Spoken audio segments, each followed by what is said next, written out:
Thanks for joining us. My name is Darrell Carr. First up, Bloomberg reporting that Ghana will receive $1 billion credit from some international banks for budget purposes, as well as boost the Bank of Ghana's reserves as the country seeks to cut its fiscal deficit and stabilize the city. We've got more to show you. The international banks are Standard Bank, Standard Chartered PLC, and Merchant Bank, Rand Merchant Bank. The report said the country raised $750 million through syndicated loans with the participation of about 8 African and European banks and $250 million from multilateral lenders. Now, though these funds will come in timely to address the imbalances within the economy, the country's debt is expected to reach 400 billion cedis soon. Now, Bloomberg also said Ghana will consider the second tranche of $1 billion in the latter part of the year after the mid-year review of the budget. So let's discuss this. Joining me is partner with accounting and auditing firm Deloitte Ghana, Yao Latte. Great to have you on the program, Yao. The capital market finds us too risky, so we have to borrow from international banks. Our debt is going up, but we need the money too. So help our audience understand what kind of challenge we are in and why we need this money. Okay, thank you very much, Darrell. So it's important for us to note that this initiative or this plan is part of government programs indicated in the 2022 budget. Government had planned to do some borrowing from or loan syndication from local and international banks. And this was there to support the initiative or some of the programs that government intends to embark on. And the challenge we currently have is that given our economic challenges, we are not able to go to the international market, or even if we go to the international market to borrow, it's going to be expensive.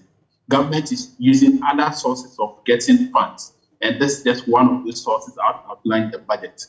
I think the key question for us to government is to understand, one, what is the purpose of these loans, or what we are going to use them for. The problem we've had in the past is that we keep accumulating debt, and we ask ourselves the question, what we have used the debt for. Secondly, how much interest are we paying, or are you going to be paying on these loans or guarantees? Given our current situation and the recent downgrade by international rating agencies, we are not considered to be credit-worthy generally in the international market.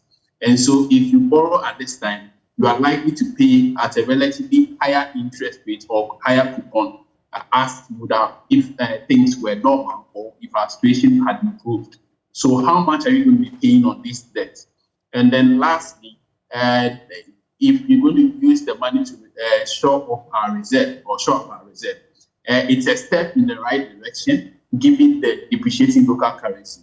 But on the other hand, if these loans are going to be serviced in future with foreign currency, then there's the risk that when the local currency depreciates further, we are going to be paying more using our local currency if we service them in future and the local currency depreciates. So I would advise government that these loan facilities should come in and we should use some of it to manage the depreciating local currency.